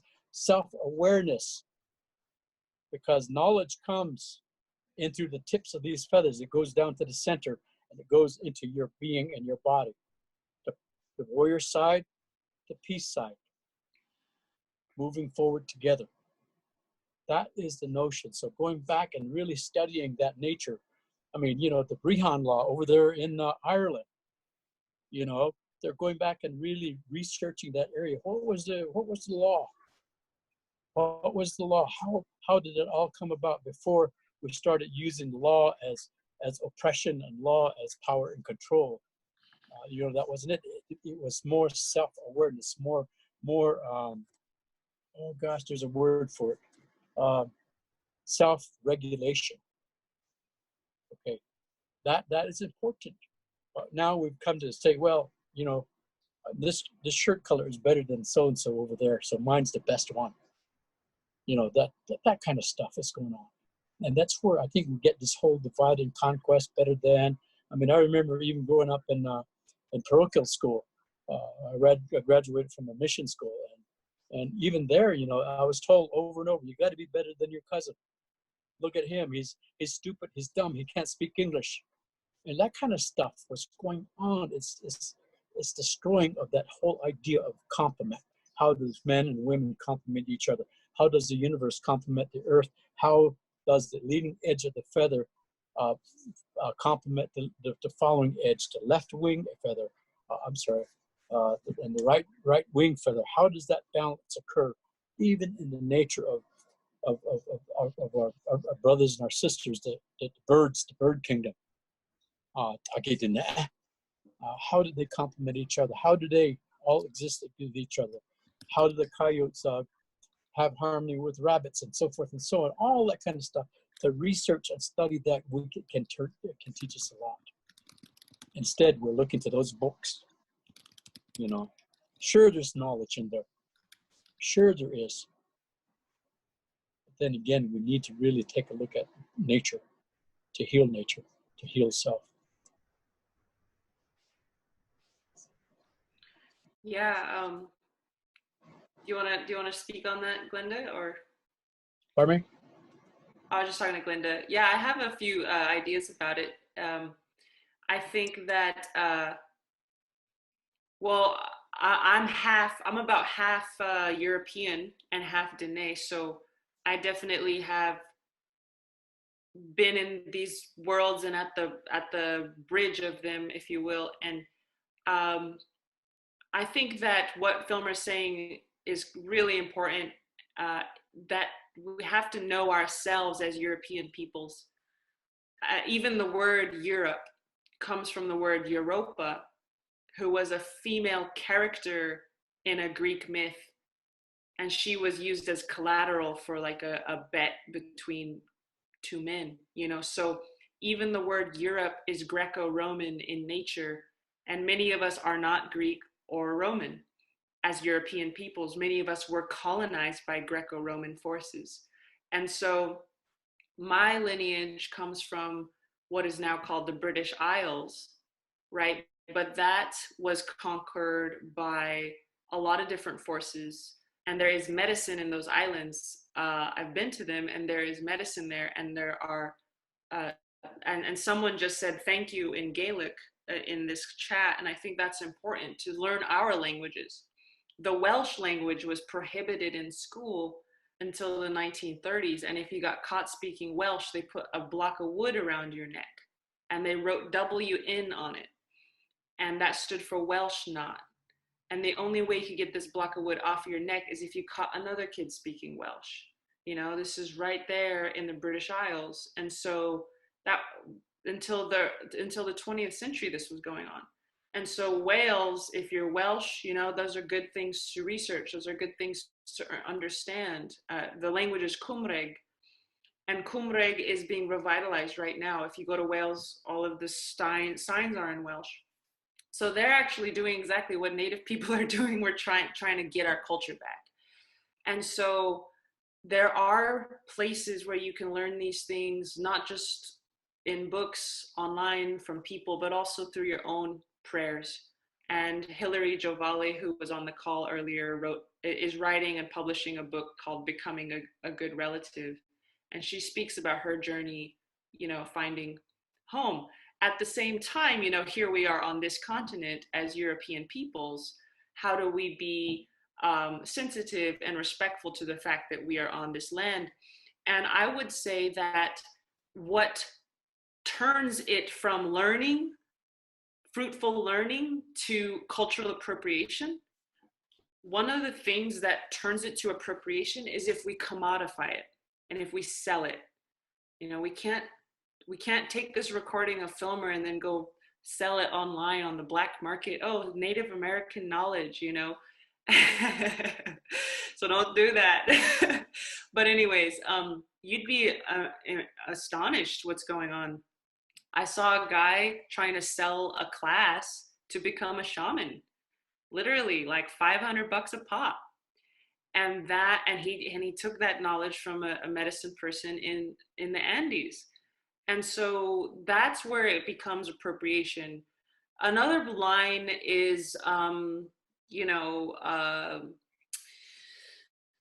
misrepresentation, so let's take out the money aspect completely. You're not buying, you're not selling, but you're sharing it online, you're representing. Everything you say about Native people online can have an effect.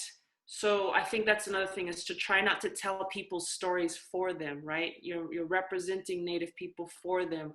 Instead, maybe do what we're doing here and say, hey, do you want to speak on this panel, so you can speak for yourself and you can represent yourself in this space. So that's another way that it becomes cultural appropriation, is where you're taking that. The definition of appropriation is, well, I don't know the exact definition, but it kind of means to use it for your own gain, right?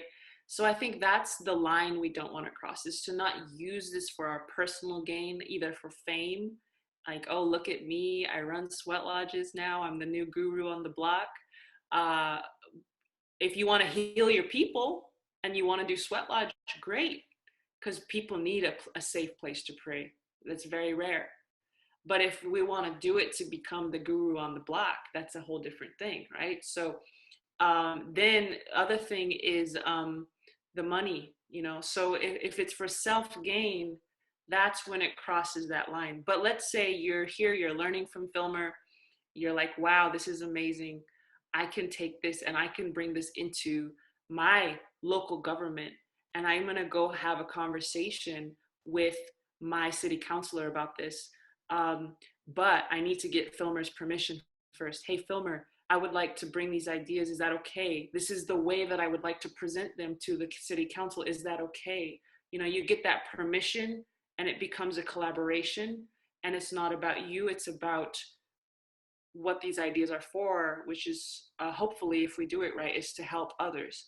So I think that's really the litmus test, is, are you using it for self-gain in any way? And if not, then I think this varies from tribe to tribe, but a lot of us are ready to be generous with our teachings, generous with our knowledge, because we know our people, and our people are all people, are hurting right now, and they're dying. and we don't have time to be stingy as Indigenous peoples. We don't have that luxury anymore. We never really did. We have to share these things, and we have to share them now. And so, in my opinion, I'm grateful that each of you, no matter where you're from, are learning these things. And I do want you to bring them to your community. I do want you to bring them to your own life, because our people need them right now. Okay, so we are half hour past when we said we would be. I might, if it's okay with everyone, go ahead and wrap this up. There was a lot of questions that were not addressed, and I apologize. We do these from time to time. So if everyone whose email was registered for this class goes into our email list, right, Joe? Yes. Yes, so if we ever do this again, you will get a notification from our MailChimp thing. So unfortunately, we don't have a very good setup of how to stay connected after this. However, we do have a Facebook page called Medicine Theory. Yes. And I don't know if you could put that in the chat, Joe. Yep. But that's a place where people can stay in conversation and in discussion about these things, and you all can stick together with each other as well. And we called it medicine theory because we've been teaching classes on Indigenous musicology, Indigenous midwifery, hydrology, all these different things. So we've been doing this for about a year now, and we always use all the proceeds to go towards some Native cause. In this case, it was Glenda's campaign. So there's the Medicine Theory Facebook page. Joe just put it in the chat. And yeah, so that's the only way we can stay connected right now, unfortunately. But if we do teach classes in the future, someone just asked, oh, let's go ahead and put Glenda's donate page. Let me pull that up. Act Blue, Glenda, where are you? There you are. Okay, so this is how someone asked how they can reciprocate for today's class, and we would kindly ask that you donate to Glenda's political campaign, which I just put in the chat. If you haven't done so, you're welcome to. Even if it's $5, $10, that makes a difference. We really want her to get in office and pray that she does. And if she doesn't, we want her to try again in the next election cycle and get in there. I really believe she can. So with that, thank you everyone for being here. Any final words anyone would like to say? Filmer, Glenda? Oh, you're on mute again. Darn it. How do we unmute you, Filmer? There you go. Okay, I got it. You hear me? Yep. Okay. Anyway, earlier you asked a question about Natani. Okay. It's important, even in our cultural and traditional language ways, is to really dissect our language or dissect words. The study of words. That's going to be so critical. For instance, Natani. Mm-hmm. We think it means a leader. Okay. We think that. But ultimately, when you go back and really study and find the esoteric knowledge behind just that single word, okay, when you dissect it, when you break it down into the esoteric realm and understand it, not ani, not everyday language. There's everyday language, ceremonial language, and then there's esoteric language. 3 levels of knowledge, 3 levels of language, 3 levels in all creation. Okay, so we must take a look at our common communication mechanisms. We must look at the ceremonial communication mechanisms. What is happening in ceremony, the rituals, the body language, all the utterances and the rhythms and the breathing and all that kind of stuff. And then the shaking of the gourds and the bringing out of the feathers and all that kind of stuff, And then finally, that gleaning, that moment of understanding and knowledge, that opening of that stargate, that esoteric realm, where we come from, okay? Entering that domain and then knowing really, okay, knowing realistically what that is. So the study of the words is going to be so crucial in our own language. So again, it goes back to common language, ceremonial language, esoteric domain, things that the Creator will provide to us when we finally enter that domain, when we finally open that stargate and we enter within. Not everybody can go through that stargate because it protects itself. It will open, it will close. Until you are ready, it will open for you. Then you will know the truth. Okay, so in that sense, it's so important. Not ani, okay, is the one that carries the medicine. In other words, the medicine, like you said earlier, the 4 directions, the white to the east, there's data and information that is in that database of the white mountain, the turquoise mountain, the yellow mountain, the black mountain, and then the minor mountains within that system, within our sacred mountain bundle, our Aboriginal constitution. Okay, all that is in that area. Those are the metaphors, analogies we have to go back to. Earlier, I indicated the wampum belt. Okay, what is being said? through the weaving of the wampum belt. Okay, what is in that language? What is there? What is in the feathers? What is in, body contact? I mean, eye contact and body language, all those types of things. We need to be aware of that knowledge and awareness of self-regulation, self-awareness. Then we understand everything else without having to have force, coercion, duress, any of that kind of stuff. It just happens on its own. So nata is to carry that medicine, to have it within yourself. And it's already there. It's just a matter of learning about it and bringing it out. Nahata is another word. Nahata, na, universe, hata, to take it or receive it.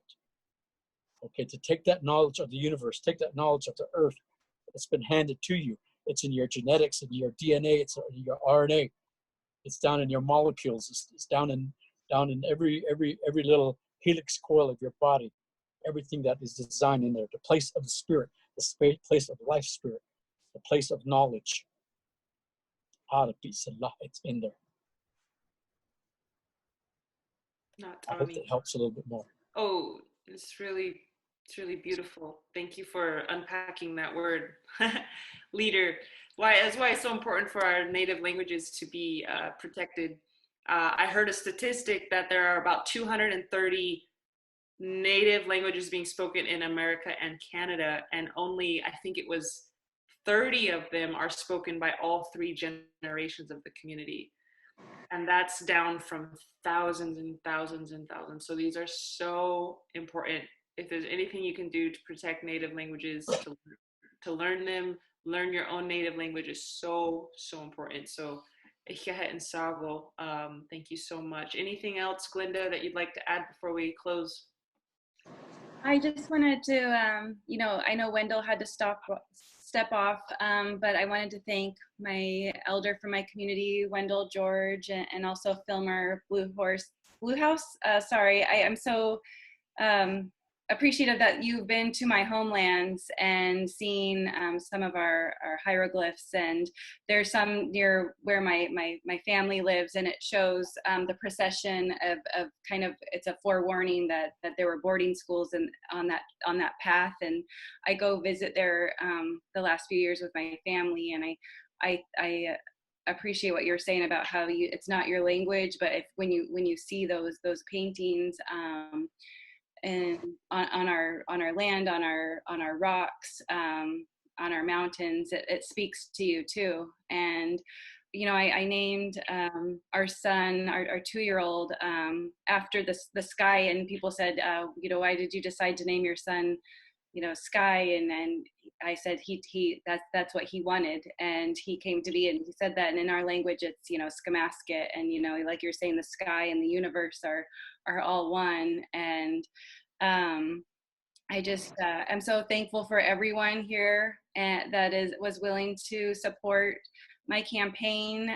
Find out in a couple of weeks what the results will be, and I'm thank you for your prayers and your contributions to helping me reach my donation goal, and thank you, Lila, for spearheading everything and making this all possible. I get thank yous to Lila from my campaign team every day, just how much he really has inspired us all and has helped us, helping us cross the finish line.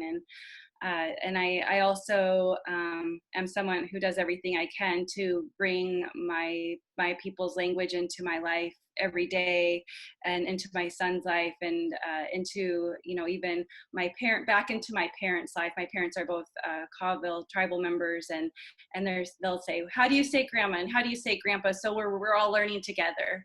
And so I think it's really vital and important to to some of the generation above me, where they'll say, I don't know how to say that, I'm not saying it right. We're all 1 or 2 or 3-year-olds in this language. So I am learning with my son at the same age level.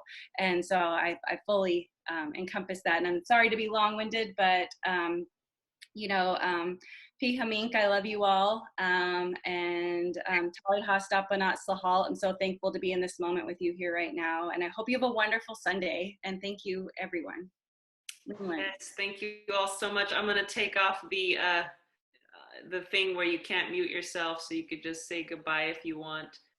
And just, yeah, we'll go to the gallery view and just say goodbye to each other. So thanks everyone for being Thank you here. for Have a everything. Lorna, Thank Thank you you. so much. Thank you so much. Thank you very much. I really appreciate it. Thank you.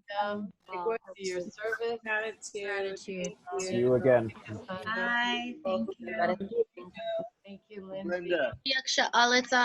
Thank you, Courtney Ray. Thank you. All right. Thank you, Chris.